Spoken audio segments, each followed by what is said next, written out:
Muy buenas tardes, es un placer poder verles a las alumnas que están en clase presencial. Dios les bendiga, muy buena tarde para todos los alumnos que están viendo las materias y que permanecieron hasta el fin. Como soldados ganaron la guerra, pero terminaron todos apaleados. Bueno, es un gusto saludarles. Los saludo con mucho cariño, con mucho afecto. Bienvenidos a su última clase de la materia de Apocalipsis, su antepenúltima clase de la carrera. Gracias a Dios, de verdad, como siempre hemos dicho, ¿cómo llegamos hasta aquí?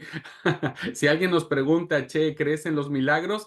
Y mírame, che, llegué hasta el tercer año, así que creo en los milagros.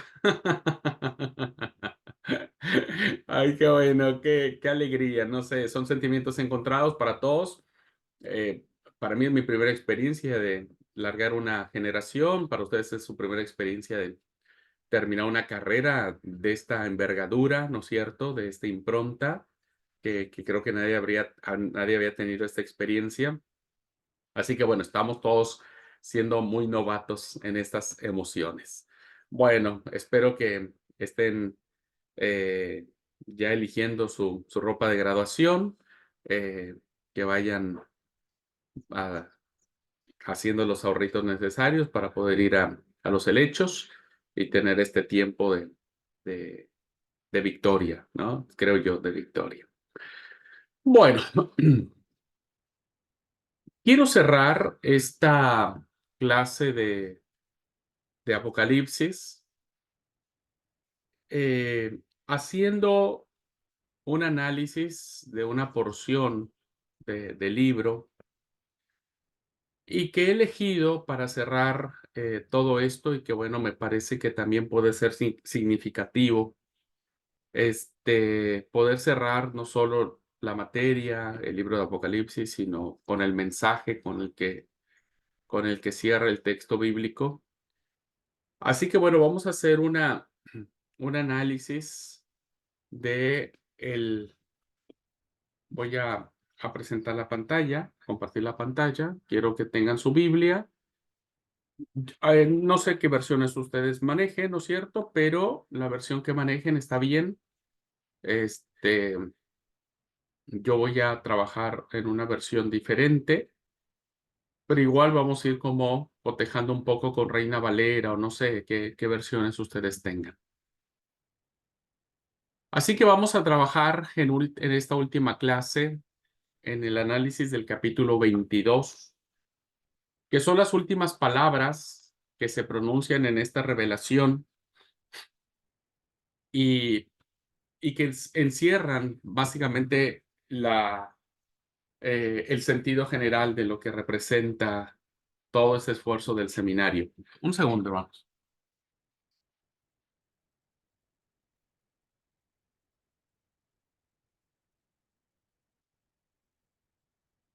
Así es que vamos a ir leyendo versículo por versículo y vamos a tratar de entender qué es lo que nos dice el capítulo 22. Es un capítulo muy lindo. Voy a leerlo de corrido, queridos alumnos. ¿O alguien se anima a leerlo bien, así como les he pedido que aprendamos a leerlo? Digo, no porque yo lo lea bien, ojo, pero la idea es que como ya les expliqué la importancia de leer bien. ¿Quién quiere leer así el capítulo 22? Leo. Liti, ¿querés leer? Sí, No puede sé. ser. Yo tengo la NTV o busco otra versión, no sé. Está bien, Liti, la ¿Está que bien? tengamos. Sí, ustedes léanlo, quien no lea en voz alta, en su versión, diríamos. Yo tengo Reina Valera, pero está bien. Bueno, ¿todo el capítulo 22 Todo el o lo 22, compartimos? Dale. todo el 22. Luego el ángel me mostró un río en el agua de la vida. Era transparente como el cristal y fluía del trono de Dios y del Cordero. Fluía por el centro de la calle principal. A cada lado del río crecía el árbol de la vida, el cual produce 12 cosechas de fruto y una cosecha nueva cada mes. Las hojas se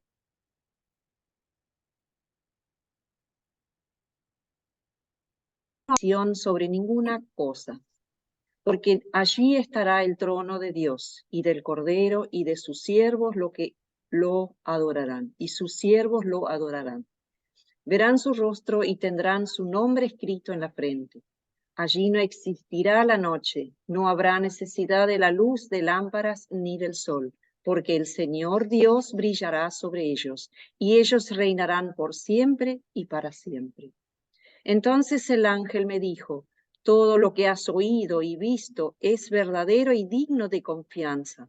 El Señor Dios que inspira a sus profetas ha enviado a su ángel para decirle a sus siervos lo que pronto sucederá. Miren, yo vengo pronto. Benditos son los que obedecen las palabras de la profecía que están escritas en este libro. Yo, Juan, soy el que vio y oyó todas las cosas. Cuando les oí y los vi, me postré para adorar a los pies del ángel que me las mostró. Perdón.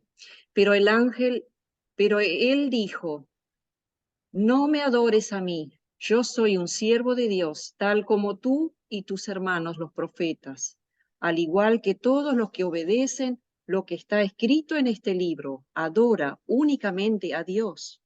Entonces me indicó, no selles las palabras proféticas de este libro, porque el tiempo está cerca. Deja que el malo siga siendo el mal, deja que el vil siga siendo vil, deja que el justo siga llevando una vida justa, deja que el santo permanezca santo. Miren, yo vengo pronto y traigo la recompensa conmigo para pagarle a cada uno lo que haya hecho. Yo soy el Alfa y la Omega, el primero y el último, el principio y el fin. Benditos son los que lavan sus ropas, a ellos se les permitirá entrar en las puertas de la ciudad y comer del fruto del árbol de la vida. Fuera de la ciudad están los perros, los que practican la brujería, los que cometen inmoralidades, señales, asesinos. Es mejor. ¿Qué pasó? No, perdón, se metió aquí una música. Adelante, Liti, perdón. Sigo en el versículo 14. Sí, Benditos son los que lavan sus ropas, a ellos se les permitirá entrar en las puertas de la ciudad, a comer del fruto del árbol de la vida. Fuera de la ciudad están los perros, los que practican la brujería, los que cometen inmoralidades sexuales, los asesinos, los que rinden culto a ídolos y todos los que se deleitan en vivir una mentira. Yo, Jesús, he enviado a mi ángel con el fin de darte este mensaje para las iglesias. Yo soy tanto la fuente de David como el heredero de su trono. Yo soy la estrella brillante de la mañana. El espíritu y la esposa dicen, ven. Que todos los que oyen esto digan, ven. Todos los que tengan sed, vengan. Todo aquel que quiera, beba gratuitamente del agua de la vida. Yo declaro solemnemente a todos los que oyen las palabras de la profecía escritas en este libro. Si alguien agrega algo a lo que está escrito aquí, Dios le agregará a esa persona las plagas que se describen en este libro. Y si alguien quita cualquiera de las palabras de este libro de profecía, Dios le quitará su parte del árbol de la vida y de la ciudad santa que se describen en este libro. Aquel que es testigo fiel de todas estas cosas dice, sí, yo vengo pronto. Amén. Ven, Señor Jesús, que la gracia del Señor Jesús sea con el pueblo santo de Dios. Amén. amén. Muchas gracias, querida Liti. Estamos hemos leído junto con ella, unos lo hemos escuchado, el capítulo 22, con el que cierra el libro de Apocalipsis, y he elegido, a propósito, en esta última clase, el análisis de este capítulo para poder trabajar con él. Bueno, vamos a entrar entonces al análisis y vamos a tratar de interpretar qué es lo que quiso decir Juan en esta última parte de su escrito. Entonces vamos por versículo. En primer lugar, nosotros encontramos lo que se le conoce como el río de la vida.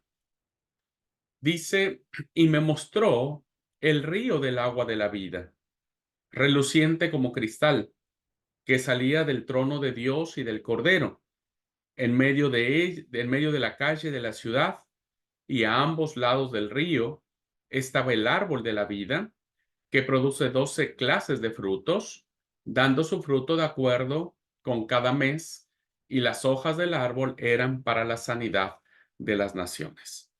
Vamos a segmentar eh, este párrafo, ¿verdad?, en dos, y vamos a analizar qué es esto cuando dice que en la visión Juan se le muestra el río de agua de vida. Como ustedes saben, todo lo que es la literatura apocalíptica tiene conexión con las profecías, o más bien, no con las profecías, con el cuerpo profético del Antiguo Testamento. Entonces, cuando nosotros vemos el tema del río de la vida, es un cuadro, todo esto que estamos analizando en este primer párrafo, es un cuadro que refleja el Antiguo Testamento. Entonces, cuando los lectores escuchaban acerca de esto, venía a su memoria, ¿verdad? En este trasfondo, un río que según Génesis capítulo 2, versículo 18, regaba todo el huerto del Edén. Y este río era fundamental porque era un río que hacía que el huerto del Edén fuera fructífero. Es gracias a este río que en este estadio paradisiaco hace que haya abundancia de fruto, que haya plenitud de fruto. Entonces, cuando Juan ve este río de agua de vida, tiene en su mente este río que aparece en el estado primitivo de la creación de Dios. Así que tenemos que tener en cuenta este río que riega el huerto del Edén y lo hace fructífero. También tenemos otra alusión a esta referencia con el profeta Ezequiel, donde en la descripción que hace este profeta dice que del templo salía un río, que es una visión muy interesante que tiene el profeta Ezequiel en función de esto, y dice que el río son de aguas salvíficas, ¿verdad? De aguas saludables, de aguas de bendición. Así que del río, perdón, del templo, salía un río.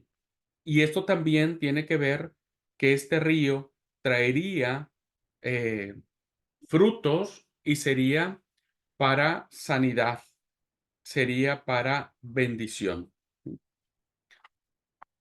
Otra alusión que tenemos en cuanto al río de la vida lo encontramos básicamente en la canción del Salmo 46, versículo 4, donde el salmista canta al río cuyas corrientes de aguas alegran la ciudad de Dios. Esto lo encontramos entonces en el versículo 4 del Salmo 46, que dice: del río sus corrientes alegran la ciudad de Dios, el santuario de las moradas del Altísimo. Esta metáfora, ¿verdad?, no era nueva para Juan, sino era una metáfora con profundas connotaciones de vida, de abundancia, de fruto, de plenitud. Y tenemos otra, hay muchas más referencias en el Antiguo Testamento, solamente traigo estas a la clase.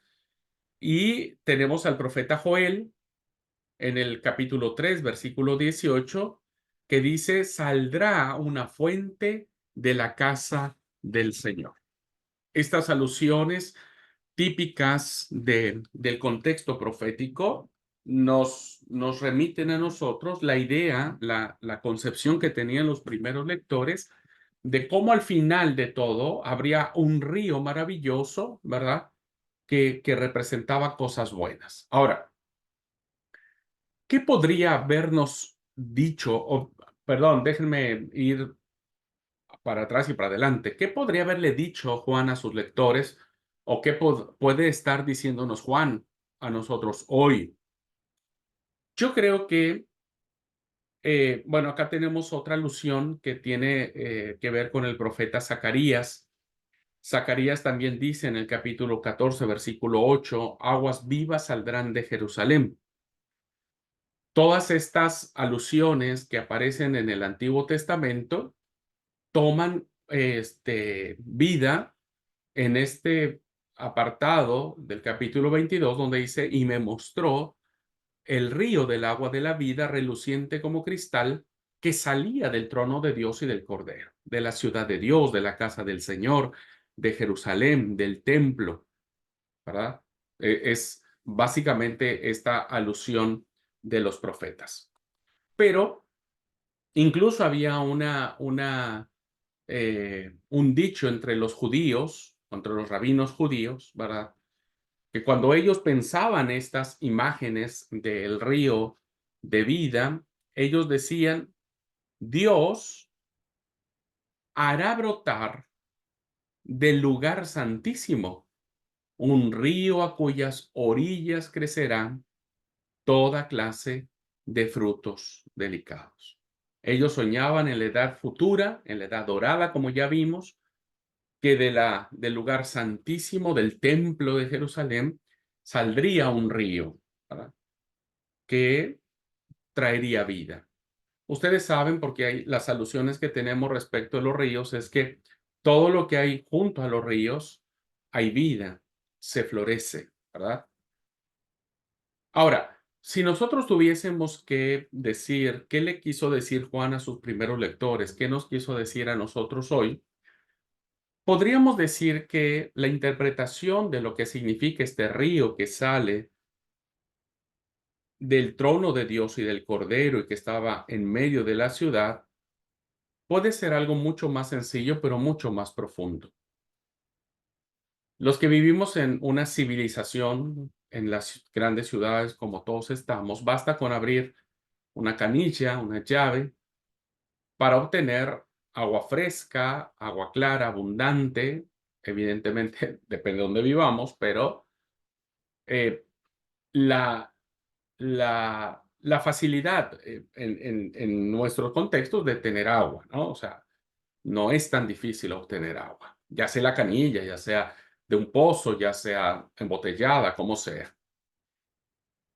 Apenas podemos comprender lo precioso y valioso que era para Oriente Medio conseguir agua. Ustedes saben que Jerusalén está rodeada de desierto, de desierto. No es que haya tuberías y que el, el, ah, el obtener agua era muy fácil. Así que no era fácil obtener agua y quien la obtenía en medio de contextos geográficos inhóspitos, pues realmente, ¿verdad? El agua literalmente era la vida. Tomar agua y agua fresca en días calurosos, en lugares desérticos, era sumamente valiosa, era sumamente, sí, valiosa, eh, traía satisfacción plena y total a los habitantes.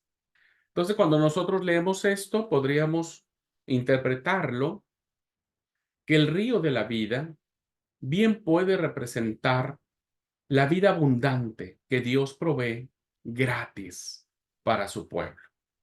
Beber de Dios, ¿verdad? Es una sensación maravillosa. Jesús dijo, de su interior correrán ríos de agua viva.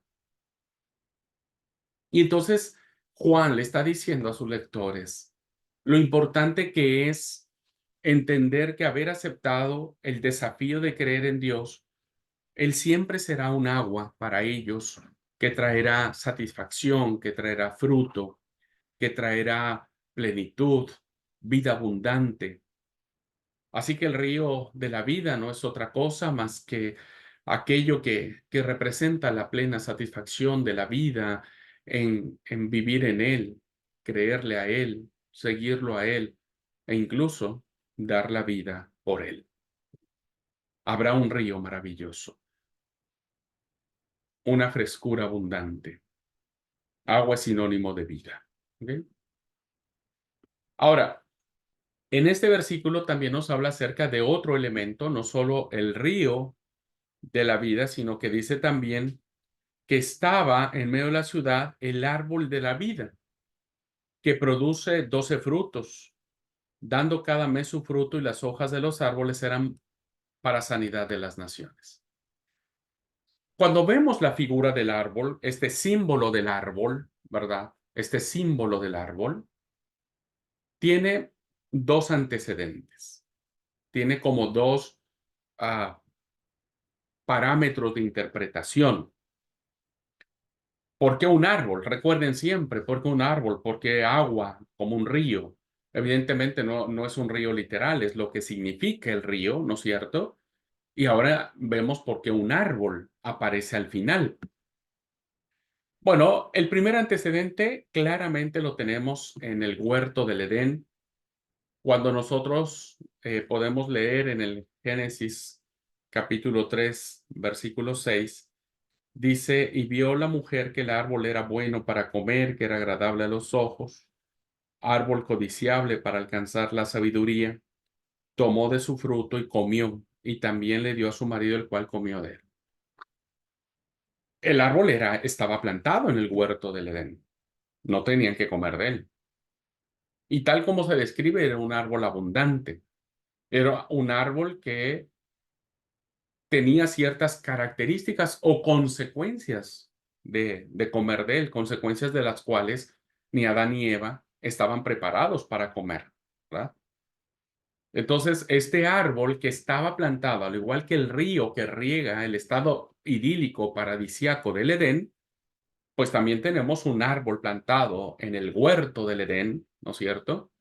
Del cual sabemos que en ese momento no podían comerlo, ¿verdad? O no debían comerlo. Sin embargo, el árbol codiciable de frutos, hermoso a la vista, estaba allí. Lo mismo que sucede en este mismo árbol que está plantado en la mitad de la ciudad. Otra referencia que encontramos para poder entender por qué Juan utiliza el árbol, lo aparece en el pasaje del profeta Ezequiel, en el capítulo 47, versículo 12, donde dice, y junto al río, en la ribera, a uno y otro lado, crecerá toda clase de árboles frutales. Sus hojas nunca caerán, ni faltará su fruto. Su fruto será para alimento y su hoja para medicina. ¿Vieron la conexión? Es casi una copia idéntica de lo que Juan está diciendo en esta visión y el cumplimiento de lo que el profeta Ezequiel, en esta perspectiva mesiánica del reinado del Mesías, tenía que suceder. Un árbol. Y el árbol no está seco. A diferencia de la higuera que Jesús maldice porque no tiene fruto, ahora encontramos un árbol que tiene fruto, ¿verdad? Y que esta imagen es muy del cuerpo profético y que Juan la toma para incrustarla en su escrito. Tanto el árbol que aparece en el huerto del Edén como el árbol del que nos habla el profeta Isaías, ambos eran hermosos, ambos eran codiciables por sus frutos. Y algo que nos dice tanto Ezequiel como Juan, que ese fruto será de bendición, será como alimento, hay abundancia y sus hojas traen sanidad. La sanidad, como ustedes saben, es el estadio de tranquilidad, de plenitud. Cuando estamos sanos, estamos re bien, ¿no? Estamos enfermos, todo se nos complica. Ahora, ¿qué podríamos haber entendido de esta alusión? Bueno, dice el texto, ¿no es cierto?, que dice que da 12 frutos. 12 frutos. Así que el árbol da muchos frutos diferentes. Y no podemos dudar, diríamos, en esta clave de interpretación hermenéutica, que vemos el simbolismo de los frutos o el fruto del Espíritu manifestado en distintas situaciones. El fruto trae manifestaciones abundantes que afectan a la vida cristiana.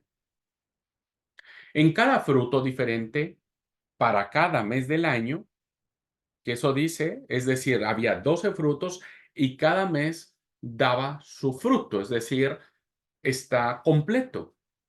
No hay día, no hay momento en que no estemos saciados, en que no haya unidad. La pregunta es, ¿no podríamos ver simbolizado que en la vida que Dios da, la vida que Él nos concede, hay una gracia especial para cada edad, desde la cuna hasta la sepultura, es decir, la totalidad de la vida?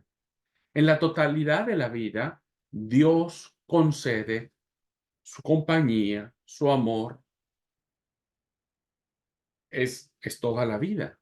No solamente cuando decimos, el Señor me empezó a acompañar desde que me bauticé hasta ahora. No. El salmista decía, en el vientre de mi madre fui formado. Entonces, y Él estuvo allí viendo todo mi proceso. Así que el árbol de la vida ya no nos está vedado.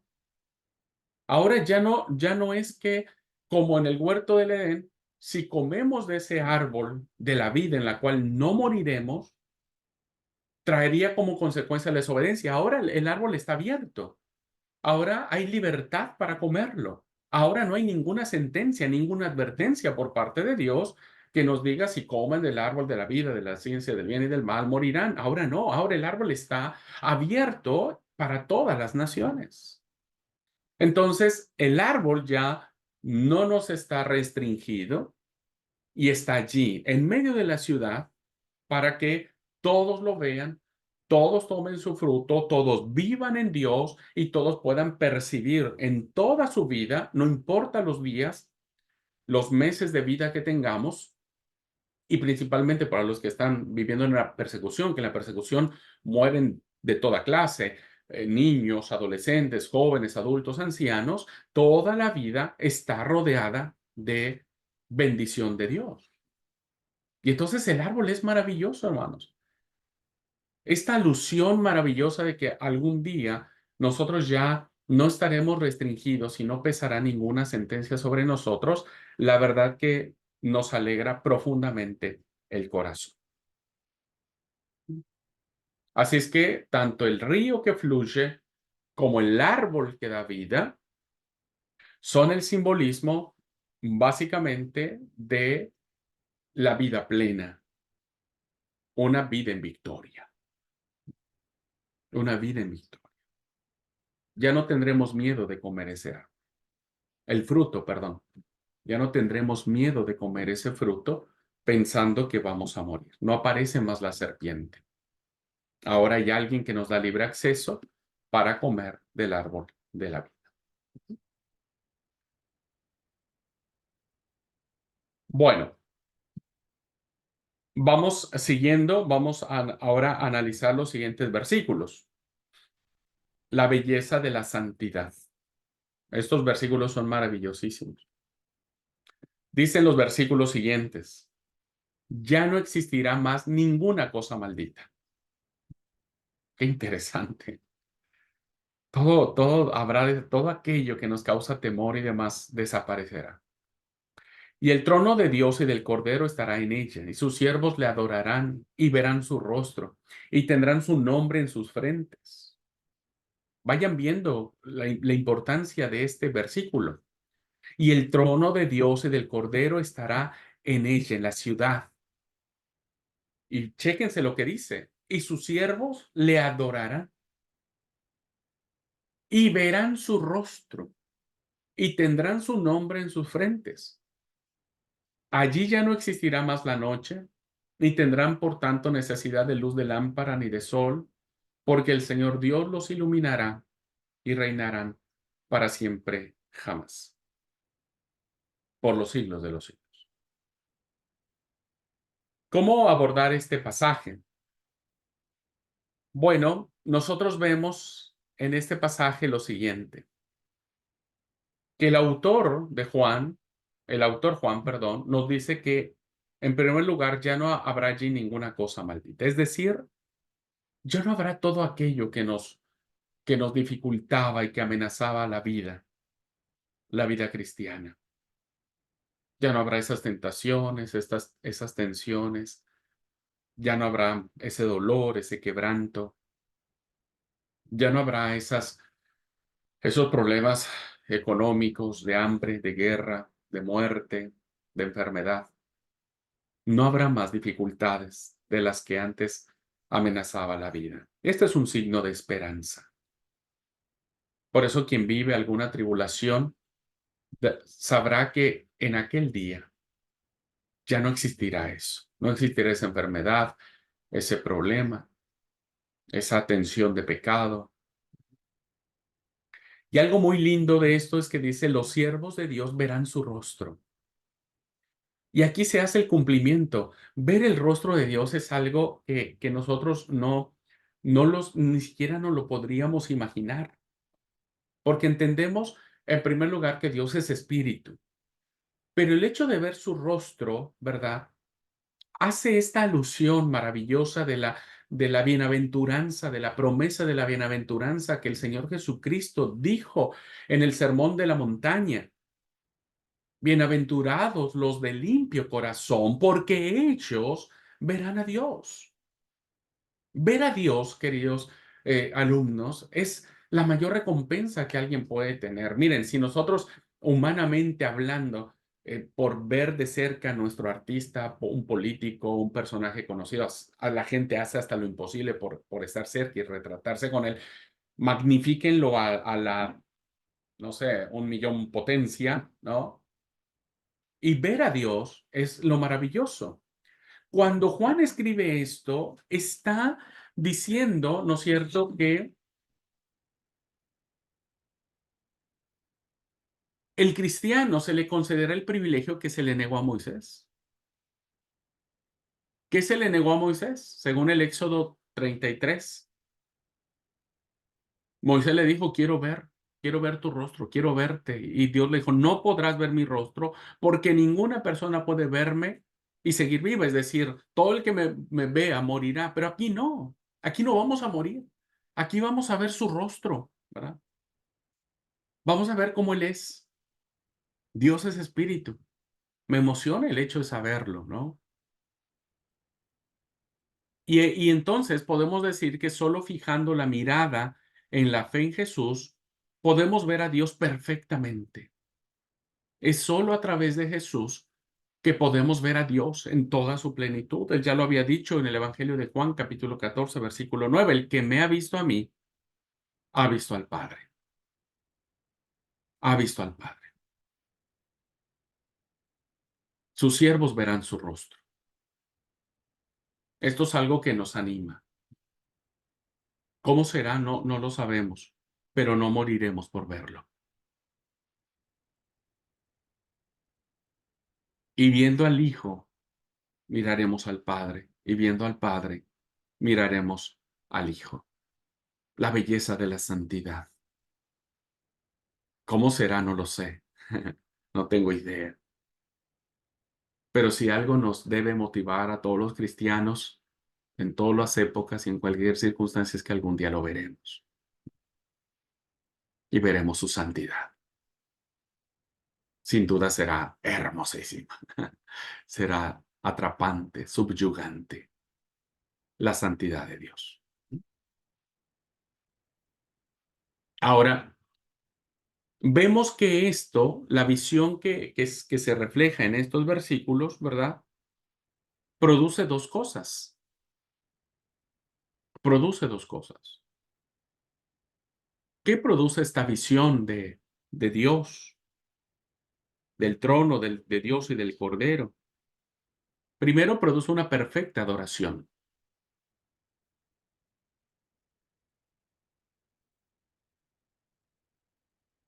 Y el trono de Dios y sus siervos le servirán, le adorarán, le rendirán culto. Donde se ve siempre a Dios, toda la vida se convierte en un acto de liturgia. Nosotros nos reunimos los sábados para alabar al Señor, no lo vemos. Y aún así le alabamos y le glorificamos. Ahora imagínense mirándolo. Por eso donde se ve a Dios, toda la vida es un acto de adoración. Y mucho más ahora en este cierre que hace Juan. Entonces, lo primero que produce esta revelación del trono de Dios y del Cordero es una perfecta adoración, un perfecto reconocimiento, alabanza, glorificación, rendición, honor, gloria, poder y majestad, porque estaremos mirándolo a Él. ¿Qué diremos? No sé. ¿Qué pronunciaremos? No sé. ¿Qué alabaremos? No sé. ¿Cómo lo haremos? No lo sé. Pero lo adoraremos y sus siervos le adorarán. Ahora, lo segundo que también produce esta visión es una verdadera consagración. Los habitantes de la ciudad tendrán el nombre de Dios en sus frentes. ¿Qué significa esto?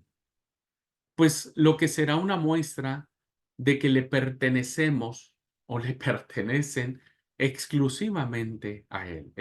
Somos de su propiedad. Nos ha puesto su nombre. Esto es maravilloso, ¿verdad?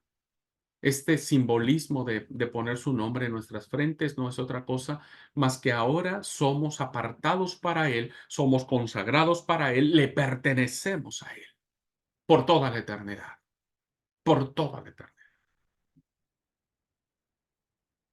Imagínense el gozo que habrían ido sintiendo estos primeros lectores en el contexto del que ya hemos hablado en otras clases. Habría sido vibrante decir, yo quiero pertenecer a Él, yo le pertenezco a Él, no me importa que me maten, no me importa que me persigan.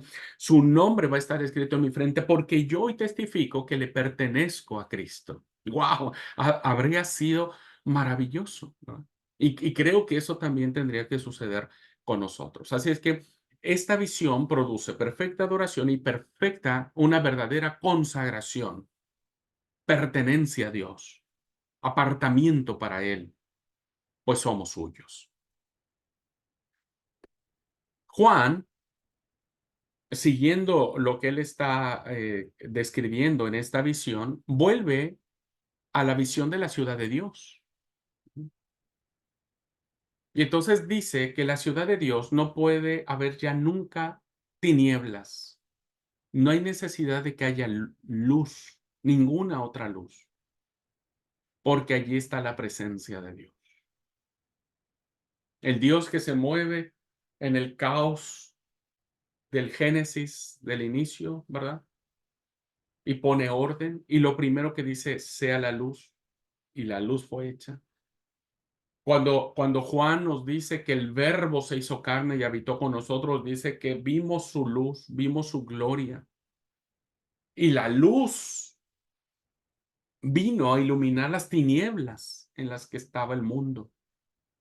Pues ahora, en esta realidad, la luz no es necesario más porque Él es la luz en, en toda su perfección. Por eso, al final de esta visión llega la promesa de que el pueblo de Él reinará para siempre jamás. Le pertenecemos a Él, le adoramos a Él, lo veremos tal como Él es, y entonces reinaremos por los siglos de los siglos. Por siempre jamás. Dos términos que aluden lo que no termina, lo que no termina, lo que es eterno. Por eso podemos reducir estos versículos que hablamos sobre la belleza de la santidad de Dios en la perfecta sumisión a Él. Y cuando nosotros nos sometemos perfectamente a Jesús, Él encontrará en nosotros y nosotros en Él la perfecta libertad y la única verdadera soberanía de Él, del Dios Todopoderoso, Dios el Señor, Dios el Señor. Él es soberano, Él es Dios, Él es Rey, Él es Rey. Así que estos versículos nos conducen a admirar y a imaginarnos y a esperar cómo será esa belleza maravillosa, cómo será ese acto de adoración y cómo todos nos someteremos a Él en perfecta sumisión. No habrá envidia, no habrá, ay, mira ese cómo viene vestido, ay, mira ese cómo está adorando al Cordero. No habrá eso. Ojalá y podríamos implementar un poco de eso hoy en día, ¿no es cierto? Sería muy bueno implementar esa vivencia futura, ¿no? En nuestros lugares de reunión, de culto, de liturgia. Ujú. Bueno, siguiendo entonces, avanzando en interpretar este pasaje, encontramos lo que se le ha considerado como las palabras finales. Dice, y me dijo, estas palabras son creíbles y verídicas, porque el Señor, el Dios de los espíritus de los profetas, ojo con esto, ¿verdad? Porque el Señor, el Dios de los espíritus de los profetas. En Reina Valera dice, y el Señor, el Dios de los espíritus de los profetas, ha enviado su ángel para mostrarles a sus siervos las cosas que han de suceder pronto. Atención, yo vengo enseguida. Bienaventurado el que guarde las palabras de la profecía de este libro. Fui yo, Juan, el que oí y vi estas cosas, y cuando las oí y vi, me postré a los pies del ángel que me las mostró para adorarle. Pero él me dijo, guárdate de hacer tal cosa. Yo soy tu consiervo y de tus hermanos profetas y de los que guarden las palabras de este libro, adora solamente a Dios. Bueno, si hacemos un análisis de estas palabras, ¿no es cierto? Parece ser que son palabras que están en desorden, son palabras que nos meten varios conceptos y varios elementos. ¿Cómo podríamos acomodar, cómo podríamos entender estas frases que, insisto, parecen sueltas, parecen tocar varios temas y ser como un resumen, ¿no? de esto que sucede? Y lo que vamos a mirar que este pasaje nos manifiesta tres interlocutores, tres personajes que hablan y que dicen algo. Entonces, cuando identificamos a estos interlocutores, ¿verdad? A los personajes que están tomando la palabra, entendemos el conjunto de este párrafo. ¿Quién sería el primer interlocutor, el primer personaje que estaría hablando aquí? Y el primero de ellos es uno de los ángeles. No sabemos quién, pero es el ángel o uno de los ángeles que ha sido los intérpretes de las cosas divinas para Juan, que lo ha acompañado en esta búsqueda y en esta aventura de visiones. Y entonces, ¿qué le dice este ángel a Juan? Pues no es otra cosa más que volver a reafirmar y confirmar que todo lo que se ha dicho, que todo lo que ha visto es verdad, que todo es verdad. Es como decirle a alguien, mira, de verdad, todo lo que yo te he contado, lo que te he platicado, nada es mentira, ¿no? Es como cerrar el punto, cerrar ¿cómo se llama? El mensaje o lo que queramos decir con una reafirmación. ¿Cómo lo reafirma el ángel? Pues con una frase que le dice el Dios de los espíritus de los profetas. Ustedes saben, ¿no es cierto?, que la norma profética o la regla profética que nosotros vimos en su momento es que un verdadero profeta de Dios es aquel que cuando dice algo en nombre de Yahvé y se cumple, es verdadero profeta de Yahvé. Pero si dice algo en nombre de Yahvé y no se cumple, es un falso profeta de Yahvé. Ujú. ¿Qué está apelando el ángel en este párrafo? Pues al verdadero profeta, porque es una palabra que se está cumpliendo y que se va a cumplir. Entonces, el Dios del Espíritu de los profetas, dice el ángel, es quien inspiró a las mentes de los profetas. Y por eso sabemos que los profetas son altamente valorables en la cuestión apocalíptica. Por lo tanto, ¿cómo interpretamos esta alusión que hace este primer interlocutor, que es el ángel, aduciendo o tratando de confirmar la veracidad de esto? Que los mensajes que ha recibido Juan proceden o procedían del mismo Dios que inspiró a los profetas. Entonces, el peso profético está presente aquí. O sea, que lo que hemos leído, hermanos, es palabra de Dios, ¿verdad? Que no es invento de Juan, que no es que Juan, como en un documental que vino hace mucho, dicen que comió hongos alucinógenos porque empezó a ver un montón de visiones. Es Dios mismo que lo hizo con los grandes profetas del Antiguo Testamento, lo ha hecho con Juan. Así que todas estas palabras, queridos alumnos, del capítulo 1 hasta el capítulo 22, son palabra de Dios. Están atestiguadas, están selladas, están confirmadas por el mismo Dios que inspiró a Isaías, a Jeremías, a Ezequiel, etcétera, etcétera. Y por lo tanto, como los oráculos proféticos de estos grandes profetas tenían que considerarse seriamente, este mensaje también. Así es que este primer interlocutor o este primer personaje nos deja sentada y reconfirmada que la palabra que estamos leyendo es verdadera, ¿no? Y que ha sido dada por el mismo Dios, por Yahvé mismo, como lo hizo con los profetas de antaño, ¿no? Ahora, el segundo interlocutor, ¿qué nos dice? Pues es Jesús mismo, ¿verdad?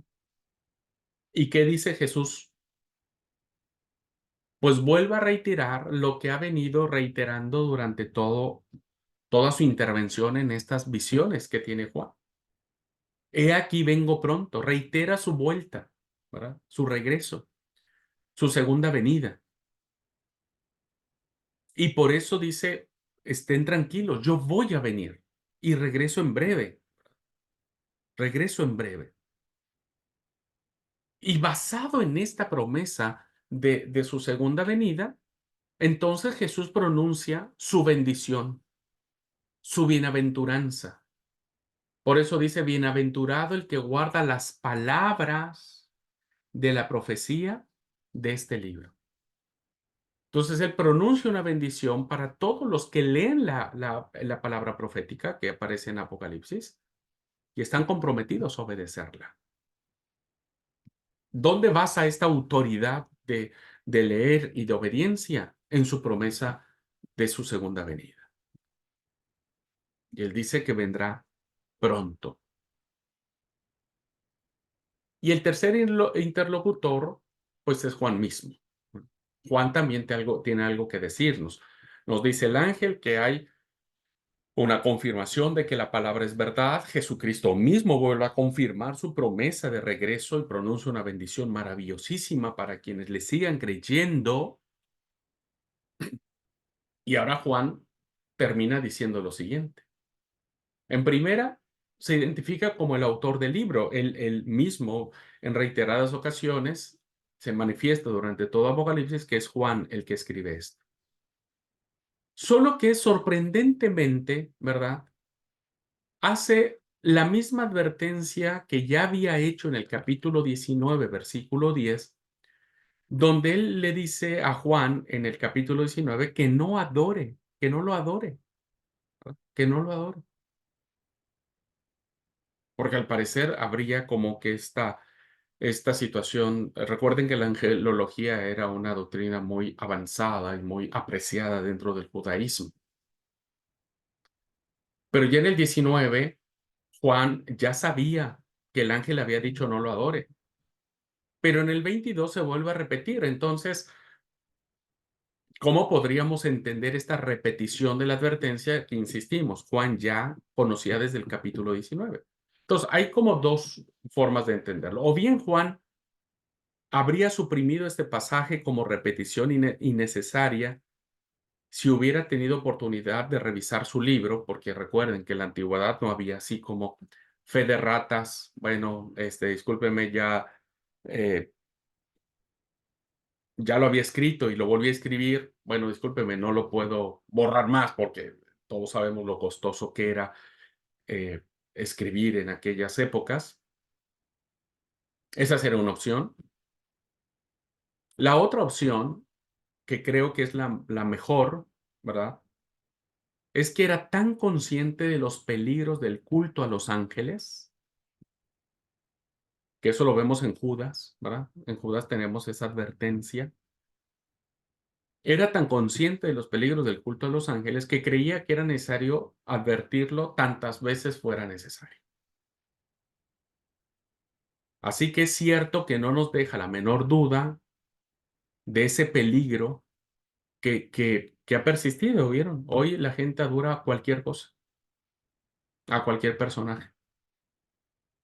Y yo creo que Juan, al repetirlo, quería dejar plenamente claro que nadie tiene que adorar a nadie más ni a cualquier otra cosa, solamente a Dios.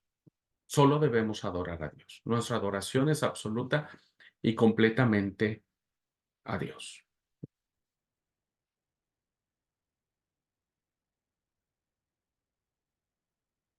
Creo que hoy estaría bueno que mucha gente pudiera recuperar esta advertencia de reconocer solamente la adoración a Dios.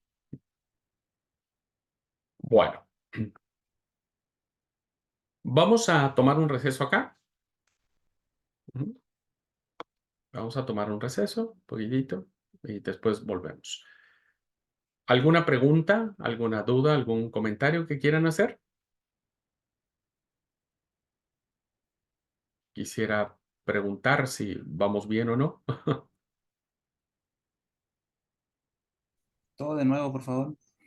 Bueno, gracias, Alan. Bueno, Clelia me dice que sí, gracias por la manito. No, todo va bien. Bueno, se va entendiendo, ¿verdad? Muy bien. Vamos a tomar 10 minutitos. 10 minutitos y volvemos a la clase.